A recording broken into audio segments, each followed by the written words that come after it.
for you.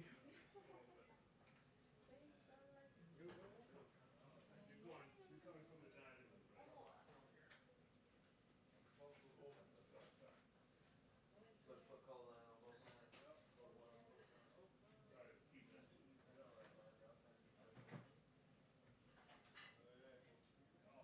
So you gotta run. So, I don't know. And let's see, I'm you just gonna are, wait and see what the inspections say.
You all powered up?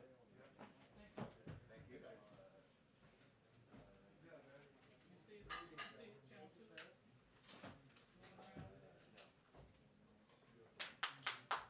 Still nothing? Let's make sure it's on. I don't think it's on. Sorry.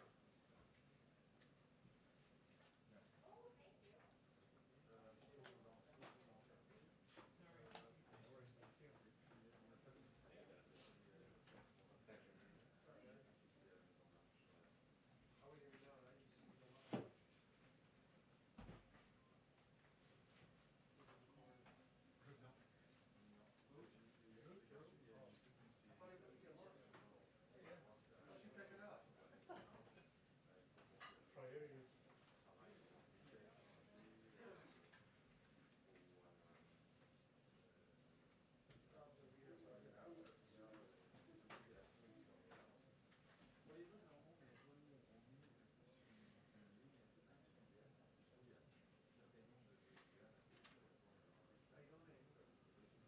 Hi, everyone.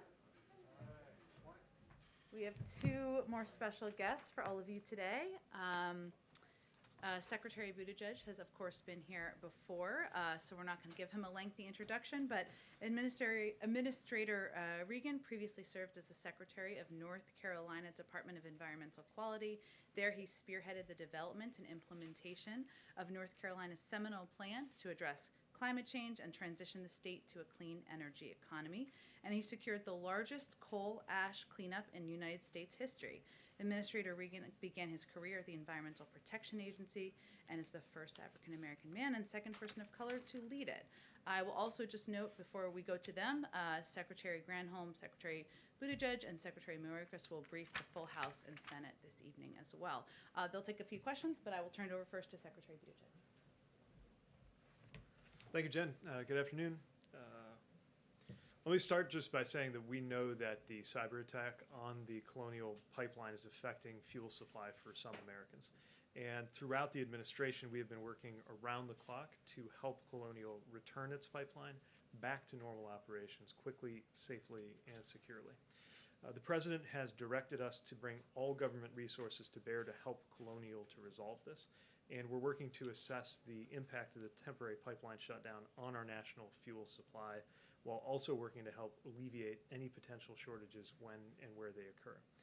I can tell you that I've been on the phone multiple times a day with the White House, with fellow cabinet secretaries and other leaders, including Administrator Regan.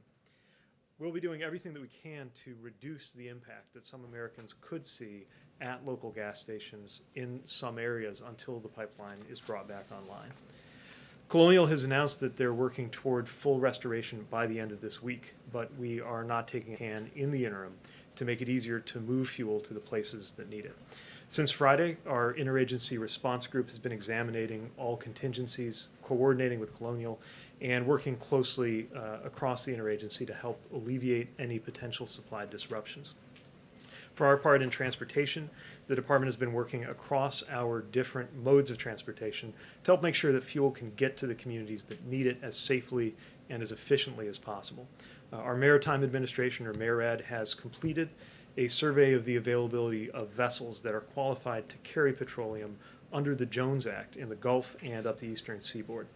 The Department of Homeland Security is standing ready to review any requests for a temporary waiver of the Jones Act from companies that demonstrate that there is not sufficient capacity on Jones Act qualified vessels to carry specific shipments of fuel in and around the region. Our Federal Motor Carrier Safety Administration issued an hours of service waiver, which provides greater flexibility to drivers transporting gasoline, diesel, jet fuel, and other refined petroleum products to 18 states. On Monday and Tuesday and into today, several states have issued emergency declarations that allow truckers to carry additional weight on state roads. Now, the White House and DOT have determined that 10 states can use existing federal major disaster declarations that are currently in place to allow those states to issue permits that allow drivers to temporarily carry additional gasoline that would ordinarily exceed existing weight limits on federal highways in their state. Each state has to follow its own procedures to issue these permits, but this determination provides them with the added flexibility to move fuel more efficiently if they need to. PHMSA, our Pipeline and Hazardous Materials Safety Administration, is temporarily relaxing enforcement of certain pipeline operator qualification rules to make sure that emergency personnel can manually get help to get the pipeline back up and running as needed, and are in frequent touch again with the pipeline operators about safety. In addition to these steps, we are continuing to monitor the situation as it develops so that we can help anywhere that we can. For our department, our mandate and our mission revolves around safety, and so we are working hard to maintain safety while also providing much needed temporary flexibility to minimize disruptions to the American people. And DOT is in regular contact with state and local governments and with members of Congress, as well as with retailers and other companies in the sectors that are impacted. And of course, we're in constant contact with our partners across the federal government to coordinate the response. So together, we are working to assess the impact of the shutdown, offer emergency assistance, and of course help Colonial return to normal operations.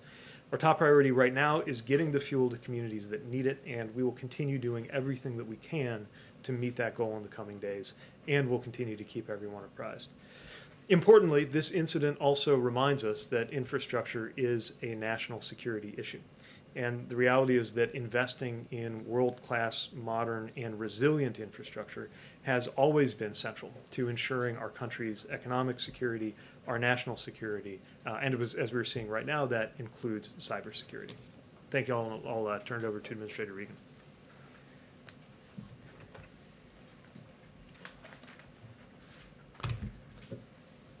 Thank you, Secretary Buttigieg. Jen, it's good to be here with you today. You know, as Secretary Buttigieg mentioned, the President has directed a government-wide response to the Colonial Pipeline shutdown. And at EPA, we're doing our part to mitigate the impacts that people and communities might be experiencing. The Clean Air Act allows EPA, in consultation with the Department of Energy, to waive certain fuel requirements to address shortages. After careful evaluation, EPA and DOE concluded that extreme and unusual fuel supply circumstances exist and that granting short-term waivers is consistent with the public interest. EPA issued an initial waiver on Tuesday morning and later issued a second, more expansive waiver that covers 12 states and the District of Columbia. EPA waived certain gasoline requirements, specifically the requirement for low volatility conventional gasoline as well as reformulated gasoline. While the waiver alone will not resolve the supply situation, it will help alleviate supply shortages. The waiver allows the use of any residential winter gasoline that may exist in the region. It will also allow butane to be blended into existing fuel stops, increasing the supply of gasoline by up to 5%. EPA granted the waivers to help mitigate the supply shortages of gasoline in the affected areas until normal supply to the region can be restored. EPA followed an orderly process when assessing and issuing the fuel waiver.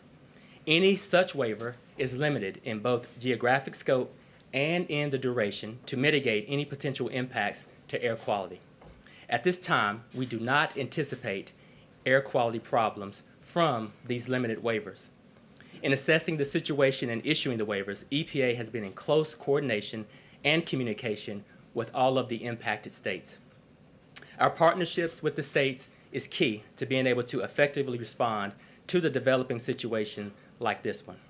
Going forward, we will keep coordinating with our state colleagues to assess the situation on the ground and to determine whether we can provide any future flexibilities to alleviate impacts for people and communities in these affected areas. We understand that there are shortages resulting from the Colonial Pipeline shutdown that cause stress and confusion in people's lives. Our response underscores the importance of President Biden's All of Government Directive, which asks federal agencies to harness our collective expertise and work in sync when urgent matters arise. This interagency effort is the linchpin to a swift and coordinated response. And with that, I'll turn it over to Jen. Go ahead. Thank you so much. One question for Mr. Regan, one question for Mr. Buttigieg. Many of your fellow North Carolinians cannot find gasoline right now. What's your advice to them about what they should do and what they shouldn't do until this situation is resolved? Yes, we are in very close coordination with my home state, just like the other 12 states. I think the folks should follow the advice of the governors and the attorney generals, which they're asking folks not to panic, not to hoard gasoline, and to watch for the updates that are coming from the federal government. We have some really good coordinated efforts at the federal, state, and local levels, and we're working very hard to alleviate these circumstances. And then, Secretary Buttigieg, you mentioned that this situation shows the importance of world-class infrastructure. What could have been done, or what should be done to prevent something like this from happening? Well, this is part of what we have in mind when we talk about resilience. We need to make sure our infrastructure is resilient to climate security issues caused by the increased frequency and severity of weather events, but we also need to be sure that we are resilient in the face of cyber threats, and certainly in the kinds of things that the American Jobs Plan will be funding and supporting. I think part of the expectation for local authorities or states or other bodies seeking to get funding is that there be robust cybersecurity resilience and planning written into that. This is not an extra, this is not a luxury, this is not an option. This has to be core to how we secure our critical infrastructure, and that includes infrastructure that is not owned and operated by the federal government. We're being reminded that private companies and often local authorities own and operate so many of the critically important utilities and other infrastructure we count on. Here. Secretary Buttigieg, is the fact that this one ransomware attack could take down roughly 45% of the East Coast's fuel supply mean that we should be building additional pipelines going forward? Well, in this case, this was an issue about how a cyber attack impacted a pipeline that's there. I'm not sure it really speaks to the number or quantity of pipelines or their throughput. I do think it reminds us that we need to make sure that we have the most resilient and flexible infrastructure for the future, especially when it comes to something like energy. We've now had, you could argue, two major wake-up call experiences, one in Texas and now one here, each with a different cause, but both reminding us about the work that we have to do as a country. Jeff? Mr. Secretary Granholm yesterday said that she expected this issue to be resolved by the end of the week, more or less. Is that still your expectation?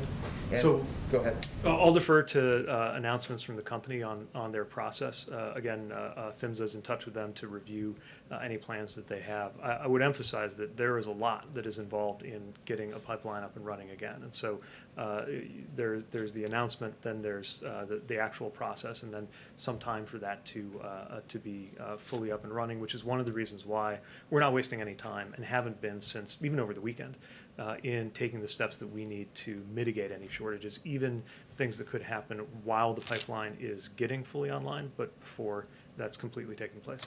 And just to follow up for you, perhaps for both of you, you described the permits and the waivers to allow other ways of getting fuel to these affected areas of the country. Is that working? Is that fuel arriving? We've gotten indications and feedback that the hours of service waiver has had an impact, and we expect that the waivers will as well, but obviously they're very new, and so we'll be closely looking for feedback both from companies and from states on how that's going. Anything with that? Well, I will add that these waivers are working. We've seen an exceptional response from all of our states who are very appreciative of these waivers. It does expand the fuel supply. It allows for fuels to be moved around more freely in the region, and it does relieve some of that tension. And so we'll continue to work closely with our states and our partners to ensure that we are taking all of the actions that we can to alleviate some of these situations. Mary? Mr. Secretary, we now see gas above $3 a gallon for the first time in 7 years. Bottom line, what's your message to Americans who are worried about how this is going to impact their wallet? How long do you think this is going to last? And do you think prices are going to go up even further? Well, my message is that we understand these concerns, that we've seen that in a lot of the impacted geographies that this is a real issue, and that's one of the reasons why we've been working with every lever of government that's available, and not the federal government as an island, but interacting with states and with companies to address this. So, I can't speak to long-term energy markets. Obviously, this is a very specific and acute issue, but we recognize the concern that's out there, and that's why we haven't wasted any time to get into action, and it's why the President has directed us to be really thorough in examining all of our different authorities and all the different pieces of our respective agencies to be helpful. Jen? The administration has been saying that you're willing to consider Jones Act waivers. Have any requests been filed? And since the Maritime Administration has finished the survey, what's determined about how many Jones Act compliant ships are truly available right now, not under contract near the Gulf, et cetera, that help? So I can't speak to any specific waiver requests going on right now, but what I'll say is that this merit has acted very quickly to provide what is essentially one of two parts for this determination to happen. One is the analysis that they do, and then the other part is, of course, for Homeland Security to pick it up and run with it. And we'll continue making sure that they get any information they need and be able to turn it around quickly. The level of analysis that's already been done, my understanding is previously that's taken a couple of days, and MARAD was able to do it in a matter of hours. So they're moving quickly, and bottom line is stand at the ready to very expeditiously process what comes in. Are you confident that another attack on the pipeline can't happen imminently? Has the company told you anything about that, about steps they've taken in the short term on that? We can talk about this. I mean, they're speaking to their specific programs, but I will just say that we're probably not going to get into details about the company's own preparations. We've talked about the fact that this was a ransomware attack, that these threats have been out there for some time, and it's certainly a reminder to this company and others to continue to harden their cybersecurity. But we'll let them speak to their other preparations. Go ahead, Steve. Thank you, Secretary Buttigieg. This is Wednesday today. We're talking about potentially a weekend restoration, but things are getting really crazy out there. The Consumer Product Safety Commission is warning people not to fill up plastic bags with gasoline. 1 in 10 gas stations in DC is out of gas, and the figures are far higher in the South. Is the Biden administration having any preliminary discussions about potentially taking over the pipeline to restore the flow if the company is unable to do it themselves? So I've not heard anything along those lines. We are partnering with the company to make sure that on everything from the flexibilities we talked about to technical support and advice, that they're getting the help they need. And they have been able, through Line 4 and ancillary lines, to move some product, although, again, obviously waiting for determination on fully reopening. I will say that this is a time to be sensible and to be safe. Of course, we understand the concern in the areas where people are encountering temporary supply disruptions. But hoarding does not make things better. And under no circumstances should gasoline ever be put into anything but a vehicle directly or an approved container. And that, of course, remains true no matter what else is going on. Thank you, Secretary. Unless you want to, well, we'll do one more. Go ahead. Thank you. Based on what you know right now, do you anticipate having to extend the duration or expand the scope of the fuel waivers further? Well, we're in very close coordination with each individual state. They all have different needs. We'll continue to assess that, and we do have the authority, if needed, to extend or issue a new waiver beyond the 20 days that we have already issued. Are there any travel announcements for either of you, or either of you going to any particular region to address these in person that you're able to update us on, or none at this time? No, I don't have any travel announcements at this time. No news for you now. Okay, thank you. Thank you both. Thank you so much for joining us. Appreciate it. Thank you, sir. Thank you. Okay. All right, I have another kind of hard out here at 1 o'clock. Sorry, lots going on, but we will get to as many questions as we can. I do have a couple of additional details of outreach from the White House to governors I just wanted to convey to all of you. Our White House Director of Intergovernmental Affairs, Julie Rodriguez, has been in contact with a range of state and local leaders to discuss the administration's response, obviously, as have officials from a range of agencies. In separate calls with chiefs of staff from Governor Hogan of Maryland, Governor Northam of Virginia, Governor Wolf of Pennsylvania, Washington, D.C. Mayor Bowser, and Nashville, Tennessee Mayor Cooper, Julie had productive conversations outlining the actions we have taken to address the supply challenges, including, of course, EPA's waivers expanding gasoline supply. In each of these conversations, she welcomed feedback, encouraged close coordination. I would also convey to you that Secretary Granholm, who was here just yesterday, also hosted a conference call yesterday with the governors of the 14 states impacted by the Colonial Pipeline as a part of our ongoing effort to remain closely engaged with state and local leaders. I also wanted to provide an update on the Restaurant Revitalization Fund. As of today, SBA has received more than 147,000 applications from women, veterans, and socially and economically disadvantaged disadvantaged business owners, requesting a total of $29 billion in funds. Businesses that qualify for grants should expect to receive the funds within 2 weeks. Already, $2.7 billion of relief funds have been distributed to 21,000 restaurants across the country already. And I would also note that Congress has also set aside $5 billion of these funds for applicants with annual pre-pandemic gross receipts of not more than $500,000. On top of that, the Administrator Guzman from the SBA set aside $500 million in funding for applicants with less than $50,000 in receipts in 2019 to ensure those smaller restaurants, bars, food trucks, and other dining establishments have access to those funds. Go ahead, Jonathan. Thank you, Jen. First, just wondering, I believe the meeting is still ongoing. Do you have any readout at this point of the Big Four meeting with the President? I do not have a readout of the meeting that's ongoing. That's just in case. Maybe they slipped you a note. I can convey to you that, one, I would expect they will go to the stakeout. I would also expect that we'll have a written readout later this afternoon to provide to all of you. Setting that aside, two other matters then. What is the President's response to Congresswoman Cheney's speech last night, in which she denounced former President Trump's big lie and said the Republican Party needed to stand for fair and free elections, and then her subsequent ouster this morning from her leadership position? Well, let's start with the facts. More than 80 judges across the country threw out lawsuits attempting to overturn the outcome of the election. And on January 6th, this moment in history, we're looking at their hearings on Capitol Hill about the events on January 6th.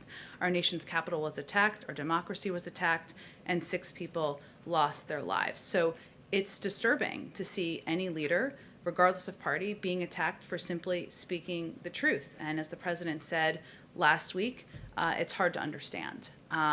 But our belief, his belief, is that the American people will have to make their own decisions about whether the reaction by the people they elected to represent them should be embracing and elevating conspiracies and attacks on our democracy, or whether it should be standing up for ideals that have historically been owned by both Democrats and Republicans representing the country throughout history.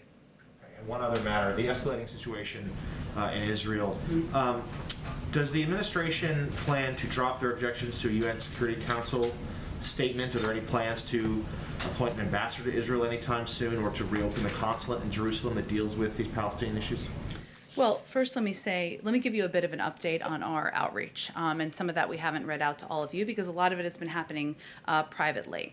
There's been a lot of activity and engagement around these developments over the last few days. Just since this weekend, we've had more than 25 high-level calls and meetings by senior U.S. officials with senior officials from Israel, the Palestinian Authority, and Arab partners and other stakeholders, including the Qataris, the Tunisians, the Jordanians, the Egyptians, who, as you all know, have an important role to play in the region as we work to move toward de-escalation.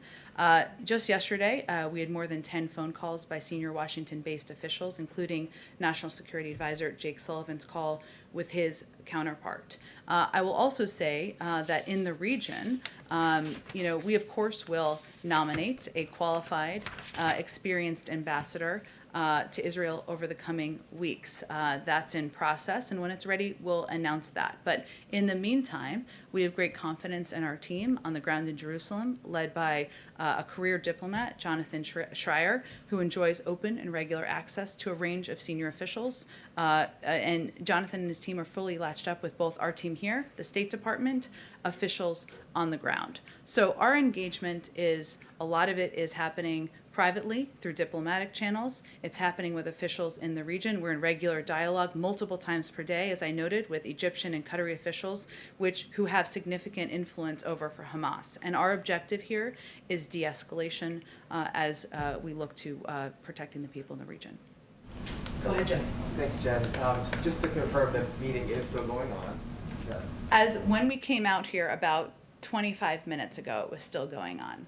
But I haven't seen any rustling of activity out there, so that sometimes is an indication.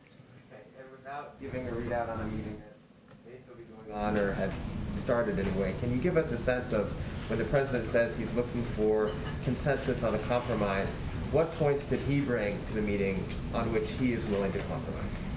Well, first I will say, Jeff, that the President believes that he was elected to find opportunities for common ground. and to identify areas where we can work together. So some examples where there's already some activity on Capitol Hill are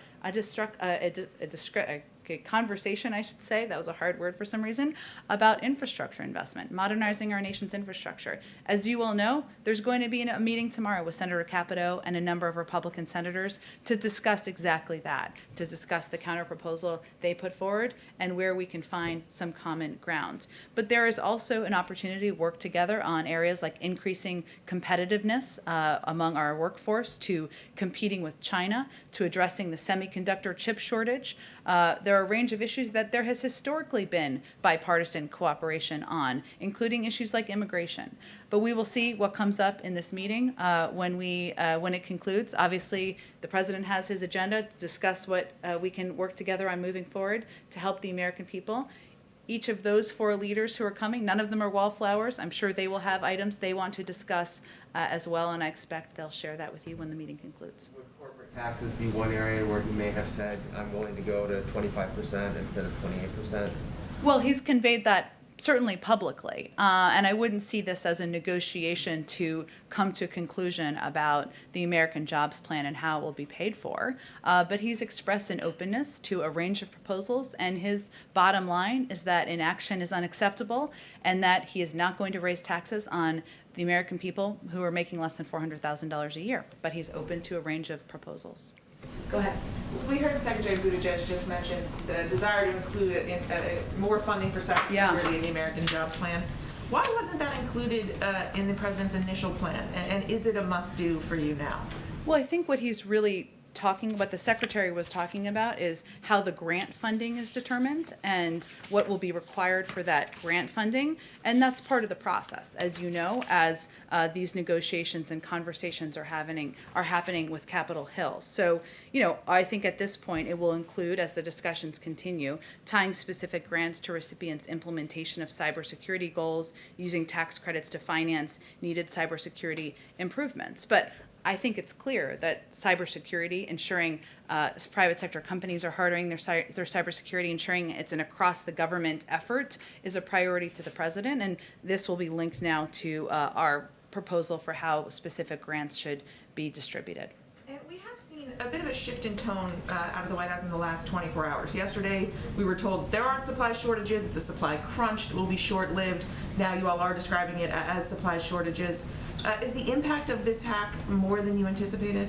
Well, I would say on Monday on Monday afternoon, so 48 hours ago, we said, at this moment, there is not a supply shortage. That was accurate at this moment. We also said that we are continuing to monitor very closely what the impact will be. And one of the reasons that we acted as quickly as we did, convening interagency calls through the weekend, determining what levers could be used very quickly and rapidly according to historic standards to help put in place contingency plans to ensure we reduce the impact on the American people, is because we had to anticipate there could be a range of impacts. We could not predict when the company would be able to come back online.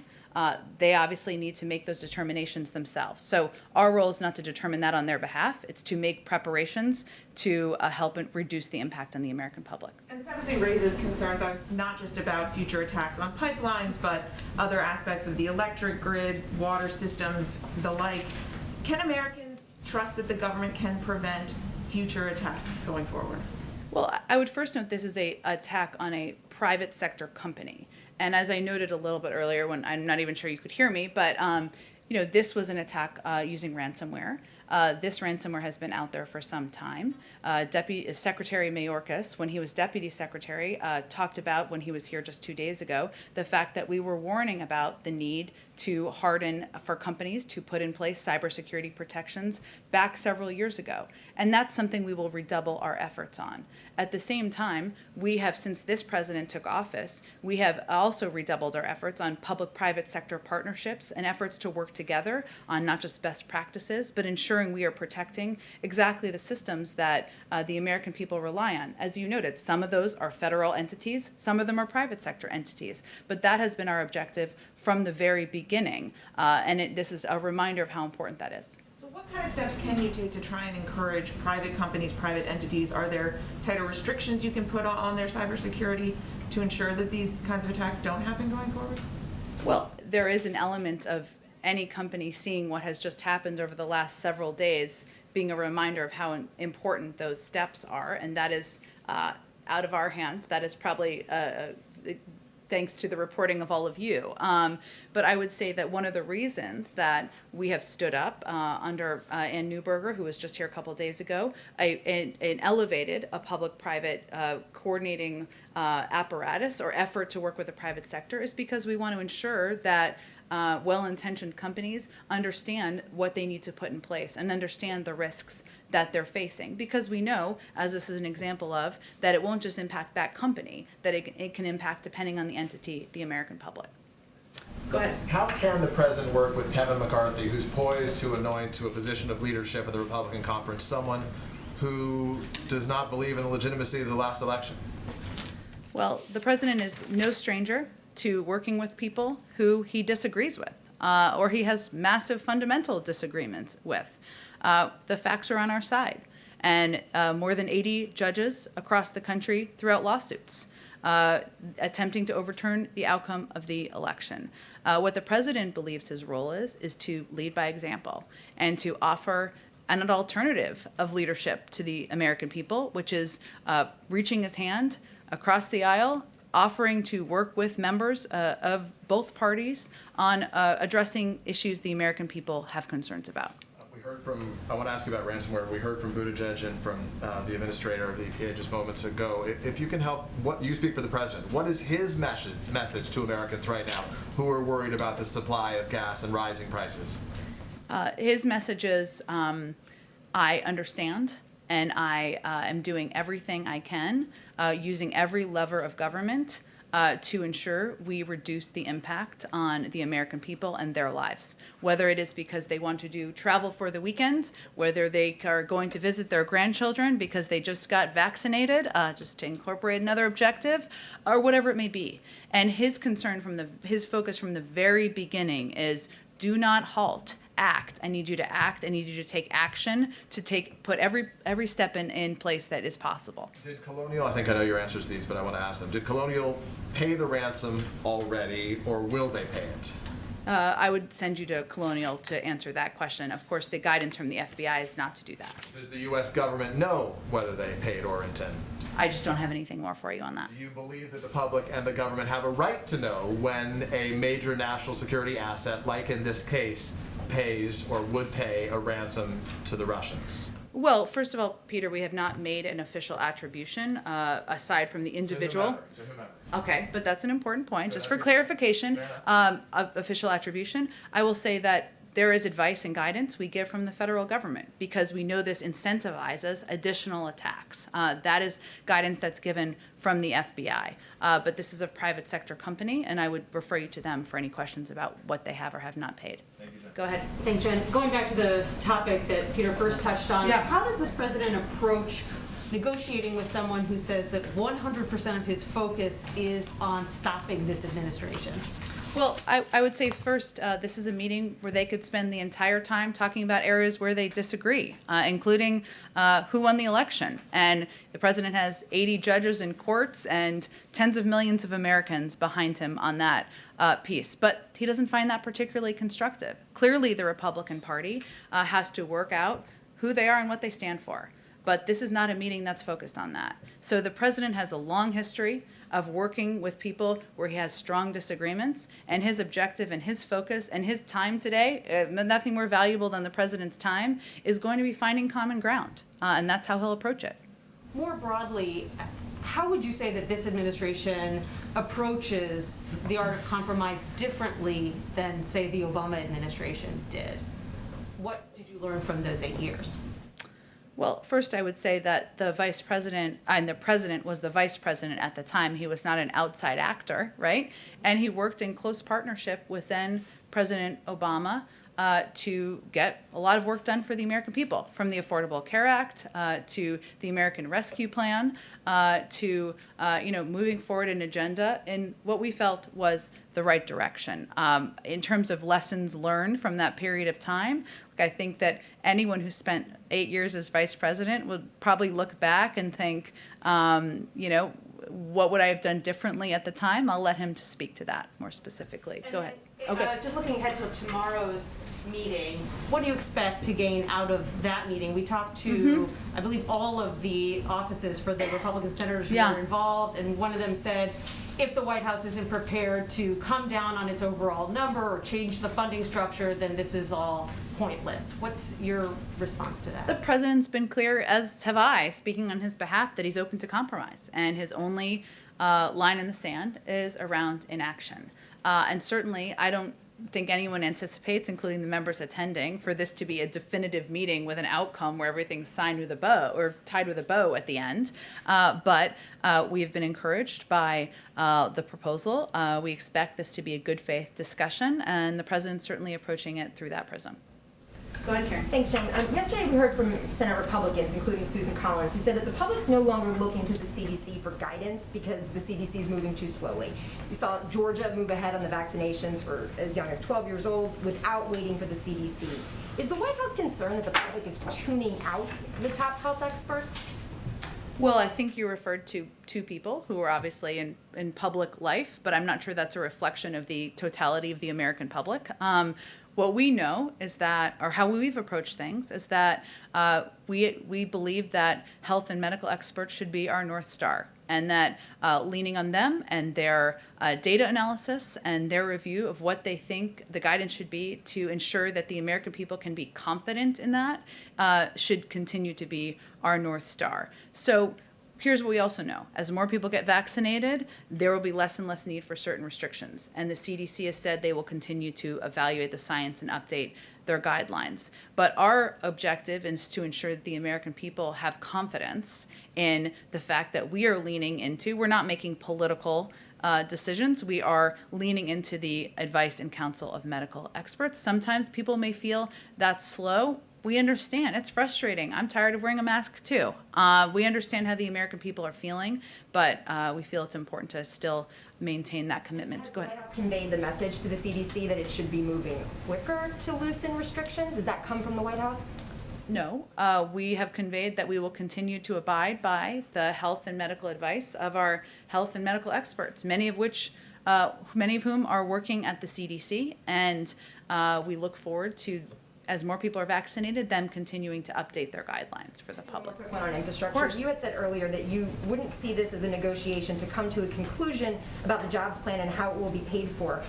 Knowing you can't give a readout of the meeting that's perhaps still going, what did the president want to leave the room achieving today? Like, was there one thing tangible that he wanted to walk away from this conversation saying, we hit this point, we move this forward? I think the president wanted to convey that the world is not waiting for us to work together here as Democrats and Republicans to increase our own competitiveness, to invest in the American workforce, and they're not waiting for the resolution of a leadership fight. They are waiting for us to, they are waiting to see what we will do and what we will do in this moment. And the stakes are too high not to work together to pass an American jobs plan, to invest in infrastructure, and to make us more competitive. And he wants to certainly convey, and I think his actions convey this, that he wants this to be a good faith effort and negotiation, and that's why he invited him down here. All of them. Sorry, go ahead, Jen.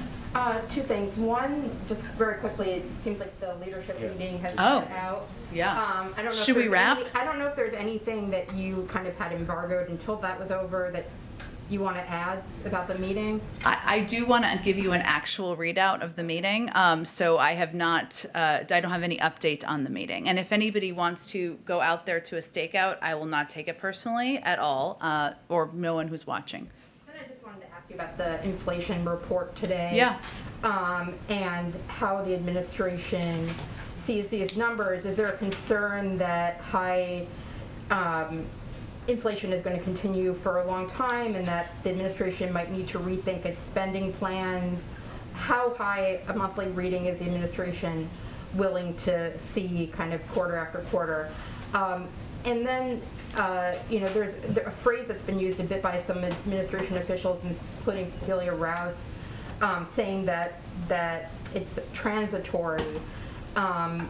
what does that mean? Is that thinking about the next couple of months or through the end of the year, just as we're seeing these bumps that, you know, might spike up some numbers, or you might see the low jobs numbers, and it's all just kind of the economy getting back to, you know, normal? Sure. Well, first let me say that obviously our CEA chair has said that, but it reflects the consensus view among economists that our country is experiencing a massive transition from the slowdown during the pandemic to flipping the switch back on as we are continuing the path to recovery, that we would see a specific number of months or quarters where there is a transitory increase. And that's something that we have prepared for and that most economists say will be temporary. I will say there's some interesting data.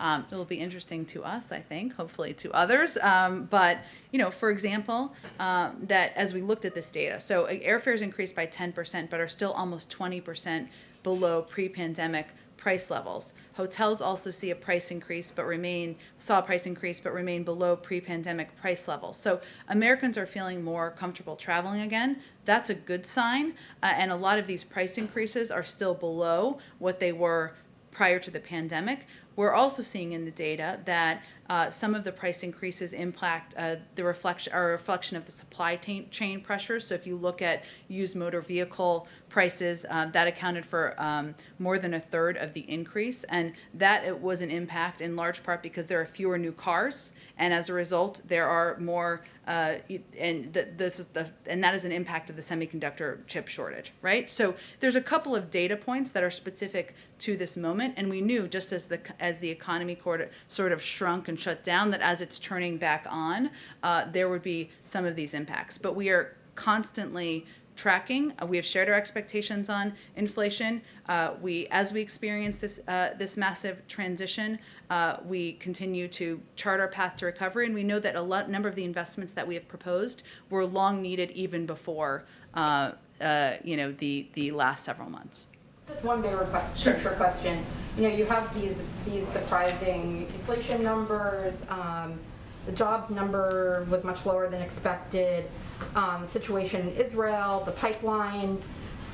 Does it suddenly feel like the external world is turning on you guys, or that you suddenly are juggling a lot more crises, or any concern about that? That's what we're made for here. We certainly know that, and the president knew from having served as vice president for 8 years, that when you walk in and you're the leader of the free world and you're overseeing a country that is still working its way through a pandemic and an economic recovery, that you have to be prepared to juggle multiple challenges, multiple crises at one time, and that's exactly what we're doing at this moment. Go ahead, Courtney. Thanks, Jen. I just wanted to follow up on what you said about the president nominating an ambassador to Israel in the coming weeks. I wanted to go back to Jonathan's question. Is the president considering reopening a consul or consulate general in Jerusalem? And then more broadly, when can we expect the president to announce his more high-profile ambassadorships? And will that come before he travels in June? It's not timed to a trip, I will say, but I would expect we'll have more in the coming weeks. They go through a process of consideration and obviously final decisions by the President of the United States. In terms of the question about reopening the consulate, I would certainly point you to the State Department. They may have already addressed that, but they'd be the appropriate entity for that. Go ahead. Thanks, Jen, and thanks for continuing to take questions despite this weird situation. I know, but it's okay. I know people wanted to go out there, but yeah. So I've got two questions, okay. Or two areas. I'd like to ask quickly about jobs and also about a couple of press freedom issues, which of course I imagine is important to everyone here. The first one on jobs, the Brooklyn Chamber of Commerce just polled 200 small businesses, and 64% are having trouble hiring people, 42% of them cited the higher COVID-19 unemployment benefits. The University of Chicago separately estimated 42% of people are getting more money not to work than they would have in their previous jobs. President Biden said on Monday, quote, no one should be allowed to gate in the system, and we will insist that the law is followed. Has the White House done anything to, instruct states to more severely enforce the rules on unemployment benefits? We certainly expect any state is enforcing the law, but I would say that what we've seen across the majority of economic data and from the majority of economists is that the biggest impacts and factors are the pandemic and the fact that we're still recovering from a pandemic, and people having concerns or issues with childcare or fears if they're not yet vaccinated about going back to a workplace. And there are a number of steps we've put in place, including assistance to restaurants, as I noted earlier today, to small businesses to ensure they have that vital assistance at this point in time. And obviously for bigger companies, we've been encouraging them to use some of the $1.4 trillion in assistance they've received to pay higher living wages. But those are the range of factors that most economists believe are the issues at this point in time, even though we look at data over the course of several months. And over several months, we've been creating about 500,000 jobs a month. So when President Biden says that he's basically just putting it out there that states should enforce it and that people should comply with the rules in place, not necessarily that there's anything new the federal government's doing. Well, we certainly expect states to abide by the laws, as I'm sure you do. Did you have a second question? Yes, I do. I'd like to ask about a couple press freedom issues. On Friday, we learned that the Justice Department last year seized the phone records of several Washington Post journalists. The Biden Justice Department defended this, saying that it was the sources they were after, not the reporters. But there are some press freedom advocates who are pretty concerned about that defense. Trevor Timm of the Freedom of the Press Foundation said that the Biden Justice Department gave a disturbing defense of the practice. Bruce Brown, the executive director of the Reporters Committee for Freedom of the Press, said that it raises serious First Amendment concerns. Do you, as the government's top press officer, have concerns about reporters' records being taken, including in this instance? Well, given this was an action taken by the last administration and the Department of Justice oversees, obviously, our legal actions, has already spoken to it, I'm not going to have anything additional to add. The second part on press freedom is this marked International Press Freedom Day, which was celebrated on Twitter by the Secretary of State and the Vice President, who wrote, "A free press is critical to democracy." The whistleblower Edward Snowden responded by writing, "This would be more persuasive if the White House wasn't aggressively seeking a 175-year sentence for a publisher of award-winning journalism," is referring to WikiLeaks publisher Julian Assange. The Obama-Biden administration was infamous for taking a heavy hand toward reporters and leaks, including taking the Associated Press's call records and calling a Fox reporter a possible conspirator. But the Obama Justice Department decided not to prosecute Assange for fear of setting a precedent that could be used to prosecute journalists dealing with classified information. In the name of press freedom, will President Biden be intervening in the Assange case to stop the prosecution, or will he be allowing the Justice Department and the courts to sort this out? Well, in the name of independent justice, we will allow the Justice Department, encourage the Justice Department to continue to be an independent Justice Department, which I know is different from what we saw over the last 4 years, so it feels funny to some people. Go ahead in the back. Thank you, Jen. First question about the potential closing of the Line 5 pipeline in Michigan. Has the president been in contact with Prime Minister Trudeau? That's in the courts, so we're not going to have anything to add. It's in a courts process right now. The amicus brief of the Canadian government in the U.S. federal court describes the potential closing as a massive and potentially permanent blow to Canadian economy and energy security. Is this a way to treat an ally like Canada? I think we've talked about in here how important of a partner Canada is and will continue to be on a range of issues, from addressing the pandemic to just being a regional partner on facing issues around the globe. But this, again, is a situation that's in the court, so I'm not going to have more comment on it. I got to go around to other people because I have 3 minutes left. I'm sorry. Keep going. I just have 2 quick ones. So my first question, I wanted to ask about, there's a recent New York Magazine article about how the White House polices language in Washington that I'm sure you read the other day. And a particular graph points to an Associated Press memo that advises reporters against using the word crisis, which the administration has said that they're not going to use the word crisis for the border. It cites a person close to the White House as saying that one very real possibility is that this strategy works. They may get criticism and think pieces about it, but at his 100-day mark, Biden is the most liberal president we've had, and the public thinks he's a moderate. That's a winning strategy to me. They're willing to accept that you're going to write this piece as long as they know that swing voters in Colorado aren't going to read it. So does this reflect the White House's thinking that the goal is for Americans to view the president as moderate as he pursues, according to the, quote, the most liberal agenda that we've seen? There was a lot packed into that question. Must have taken some time to write. I will say that our goal is to implement solutions as it relates to the challenges at the border, and not to be caught up in semantics of what we call it, because at the end of the day, what we've seen is a massive reduction in the number of children who are being detained in Border Patrol facilities thanks to the actions of this administration. We've seen a massive reduction in the number of hours kids spend in Border Patrol facilities, and we're continuing to work to get kids into the arms of their family members or to sponsor homes. And that's what our objective is. I can't speak to a blind anonymous quote from somebody outside of the White House, which we'd all be for banning those if others would want to commit to that as well. Go ahead. Go ahead. Sure, thank you. What contingency plans are in place if Congress can't come to a quick agreement on increasing the debt ceiling? Since Secretary Yellen suggested that Treasury might exhaust the so-called extraordinary measures sooner than some analysts have estimated.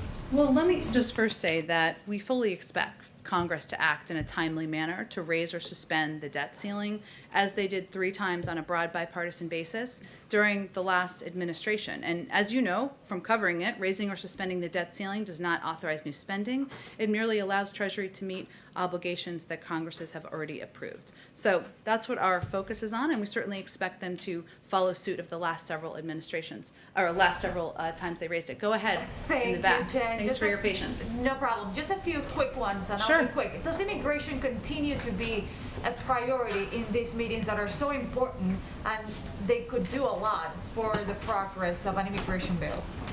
Well, again, I can't, it's hard for me. They may have read some of it out to read out a meeting that was still going on when I came out here, but the president remains committed that immigration continues to be a top priority for the president. That's why he proposed a bill on day one. That's why he communicated in his joint session speech that we should look for ways to find common ground, find agreement on what pieces we can move forward. And he certainly believes, even as we've made progress at the border, that in order to address this over the long term, we need to put in place long-term solutions. So he will continue to absolutely advocate for it. But I don't know if it was a topic in the meeting yet.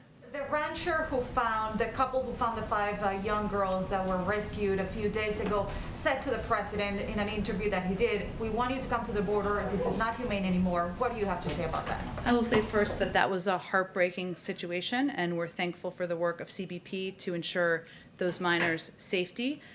This is another example of why we continue to be very clear that individuals should not make the treacherous journey north and put their lives in the hands of smugglers or others for unsafe circumstances. And again, just to reiterate, our focus remains on solutions, on ensuring we're expediting processing, we're getting kids into safe and humane conditions, and that's, if going to the border changed that or helped that, that would be one thing. But our focus is on implementing pieces that we can, so we can make their lives better. On consumer prices, picking back up on what was asked earlier, is this a concern going forward that the prices will continue to rise, that it will have an impact on the recovery that you want to have in the economy? Well, again, I think this is obviously something we monitor quite closely, and we certainly monitor specifically from, it's the job of the independent Federal Reserve to manage all aspects of inflationary pressure as they pursue their dual mandate of achieving full employment at stable prices. So it's the policy of us not to, executive branch, not to comment on that really in terms of the future of inflation. But I will say that it's important to note what the very specific, as I did in response to an earlier question, factors are at play here, which include, as I noted, the airfares increasing by 10%, but still being 20% below pre-pandemic levels, hotels seeing a price increase but remaining below pre-pandemic levels. So there are a range of factors here at play, obviously addressing the semiconductor chip shortage that we think we remain committed to and we will continue to work to address. Okay, thanks. Okay. Just moments ago, Leader McConnell said to those reporters, some of this is like real life happening here. real news in real time. Leader McConnell said moments ago that they communicated to the president that they will not budge on the 2017 tax cuts, which means, well, you know what that means. I guess, what is the White House, what do you say to that? And then how would you pay for this if you're not going to pay with it via tax cuts? Well, I think that question is that question is probably more on Republicans to address than it is on the president. He's proposed a way to pay for it. We'll see what other ideas they have. Thanks, everyone.